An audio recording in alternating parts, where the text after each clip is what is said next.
Hey y'all, what's up? Well, the missus, if you can say it like that, want me to tell you all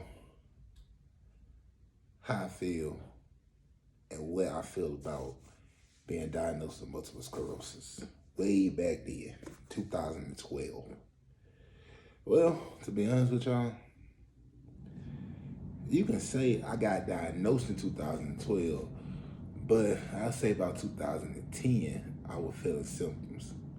I didn't know what it was. I thought it was an old football injury. My hand was going to sleep. I could be sleeping in the bed. And that time I'd be like, wake up, what's going on? Then came 2011. My neck, it started, you might see me do that a couple times because this scooter does hurt. But 2010, 11, the pain got excruciating in my neck. And I was just doing like this, like I thought it was just a pillow how I slept. But come to find out, but me being me, thinking about football, like, oh, it ain't nothing. Like my coach always said, you hurt, you keep going. You injured, sit your butt down. So I was just considered I was just hurt, so I kept on going in life, not paying no attention. So then it got to the point that it hurt me to even move my neck, but I thought it was like a crook. You know, it is what it is. So then I went to the doctor. I don't know, it had this older Caucasian lady came to me. She said, baby, what you in here for? I'm like, got pain in my neck and my back and stuff. She like, baby, let me show you something. So she turned around and she pulled the shirt up. She said, baby, do not let them operate on your back, your neck, none of that. Because she said, you see this? This is my CV joint, up and down my spine. She said, if you let them operate on your neck, you can fix one, the other one gonna rupture. You fix one, the other one gonna rupture. So I'm just like, what are you talking about, ma'am? What are you talking about? That won't sound to myself. Because she was kind of scaring me. So, that thing, you know, doctor told me, like, it ain't nothing but a little crook, whatever. Then, my right foot, like, I think it called your balls of your feet, when you stand on, ladies know what I'm talking about, that when they on heels, they be standing right here, the balls of my feet. Well, I'm talking about one foot, so I say foot. But it started to a point that I couldn't feel it to pull it up. I was just walking out, just like, what's going on? I'm looking like, is something wrong with my shoes? You know, back then when you're younger, it's all about the shoes, what you wear. I can admit that now because I'm older, so I don't care. Yeah, I go to Kmart, Walmart, if y'all still got a Kmart. I go there, give me some, what they call Route 21, Route 66 type of pants or whatever. The shirt, I didn't care. Back then I cared. I was young and dumb. But it's like, how can I put this? Also, I was in college, so me tripping and falling, I wasn't paying no attention for real. But I went home for a Christmas break, and I went to Applebee's for my birthday, because you know Christmas, then my birthday. So, went to Applebee's for my birthday. 3 days later, after my birthday, I started getting sick and everything. I boo-booed on myself, and you know we don't boo-boo on ourselves. And this was in 2000 and what? Let's see, 12. So then I was limping. I was limping to my family member's car. And then all of a sudden I just fell under the car. I slid right up under the car. It was a little baby Saturn. Remind you now, I'm 6'9", so I'm tall. And I was bigger then. I was pushing about 450, 465. But I had played football, so that's why I was so big. So I was solid. But now, I'm 298, between 298 and 306. Yeah, but nah, back to the subject. I slid under the car. And remind you, by me playing football, so you know I'm solid up top. And I'm trying to get up, and I have no strength. It felt like I was back in elementary school, not strong at all. Trying to pull myself up, that wasn't working, not at all. So they had to call the ambulance on me. So the ambulance drove me from under the car, put me on a stretcher, took me to the hospital. They gave me all types of scans and stuff. They gave me CAT scan, x-rays, MRIs. And then they found it in the MRI. They said, you know, you got lesions in your brain. Lesion, I'll give you a quick definition. Lesion is when it's like a speaker wire. You got people who ever had bass or whatever in their car, those beats, those 12s connected to the amp, from the amp to the battery, and like that. So you know you have the little covering. I'm gonna use my arm for an example. My arm is my nerve. This is the myelin sheet over my nerves. So when they say leisure, leisure mean your myelin sheet started to deteriorate, to expose the nerves. So they found a couple in my brain, and it was sitting on the nerves to control my foot, my leg. But the thing about it, that hurt so much. That lady came in there and told me, and she said, "Excuse me, sir, you know, everything came back fine, but, you know, you hear the word but, you know it's gonna be something serious. We found out that you have MS." I'm like, huh? MS? I'm like, hold on, wait. I did a research paper on that in college. MS? And I'm like, you talking about multiple sclerosis? And she was like, yes, baby. I'm like, it's no cure for that. And she came back and said, I'm sorry. You sorry? You sorry? That what you can say?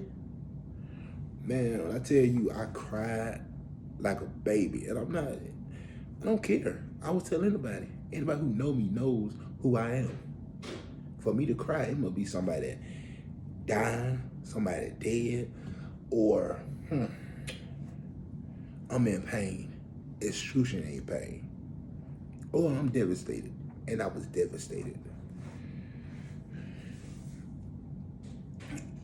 And I didn't know what to do. Not at all. I didn't know, like, I was like, are you serious? I started questioning God. I don't know y'all religious belief, but I know if a man upstairs, his name is God. So we gonna get off that religion stuff because everybody's religion different, but I believe in God. But I started questioning him, but I never cursed him, but I would question him. I even can say I turned my back on him, but I had a lot of, how can I say this? I had a lot of stuff going through my mind, through my body.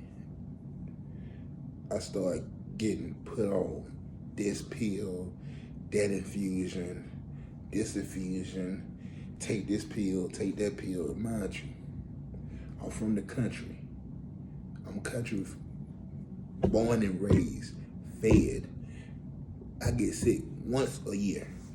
It might be like a little sinus because of the weather change. That's it. I broke bones and sprung bones and stuff, but that's normal. I play football, duh.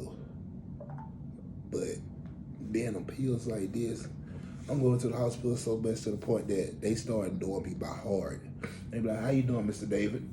I'm like, "How you know me?" Well, two reasons. You just were here. You're easy to remember. And also, I got your chart right here in front of me. I'm like, oh, I was still in the state of shock. But my symptoms,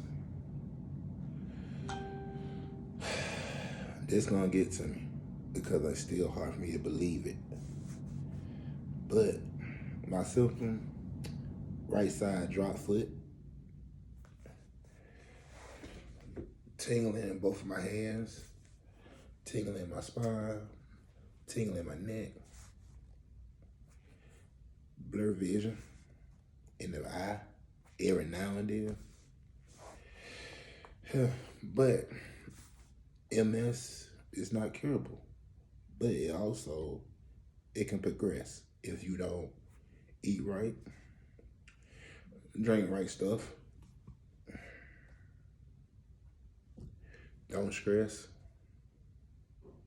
And when I say don't stress, I mean seriously, don't stress. You got a bill to pay, throw your hands up. Be like, I give it to God. I give it to God. Yeah, y'all saw my tank top. Y'all didn't see my skin. You saw my tank top. Never a bad back. But then throw your hands up and say, God, take it. Take the wheel. Because a lot of people say MS is a death sentence. I had a doctor tell me, I'm not going to say the city, I'm not going to say the state, I'm not going to say the place. But she told me, she like, Mr. Doctor. I'm like, yes, ma'am. You know you got MS, right? I'm like, yes, ma'am. She was like, you playing? I'm like, man, what are you talking about? I say, ma'am, a lot because I was raised by a woman. The country, we don't play that. Don't say, huh, yeah, what? You get whoosh, real quick. So I say, ma'am and sir, to be respectable. The kids now, they don't understand that. They just want to say, yeah, huh, whatever. No, you need to say, yes, ma'am, no, ma'am. Yes, sir, no, sir. That shows respect. That shows that you understand your place in life. Because they are older, that don't always mean they wiser. But still, you respect the age. But it's like this. Back to the story. She had said, you know you got MS, right? I'm like, yes, ma'am. She like, you playing? I'm like, playing about what? She's like, you know you're going to be dead in 2014. I'm like, I'm no pushover. I'm no punk. But I was just sitting there like, and then she just going to take her little clipboard and then walk up out of there.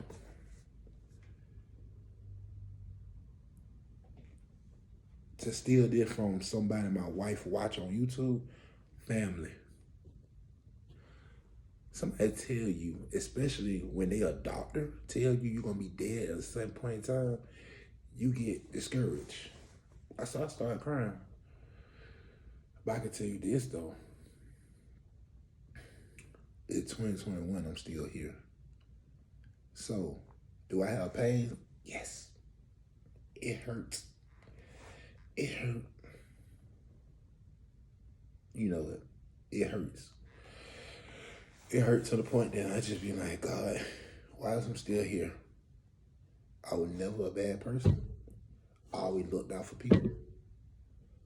I try to do right by everybody. Even if I ain't know you, I try to do right by you.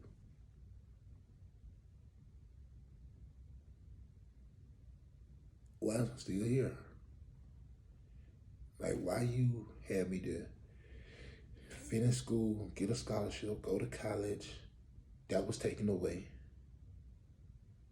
And now I'm going through this. And I'm looking at life like, I'm seeing all the other people doing wrong. Doing completely wrong. not of you, God. And now I tried my hardest to do of you. Because that's the only thing I can say. That's the only thing we can do is just try to be of God. And I end up with a disease that it just was like put on me.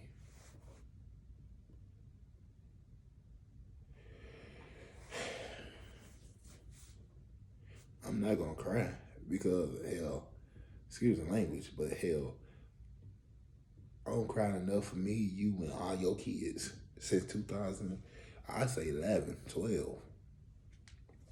I got diagnosed in 12, but 11, really 10, when I started feeling the effects, but I didn't know what it was. But it's just gonna be part one, the intro to everything, and then I'll come back and tell y'all the rest. But just to let you know, this man right here, I'm not just living for myself anymore. I'm living for my beautiful wife. I want to thank God and her for giving me a chance. I'll talk to y'all later. Have a blessed day.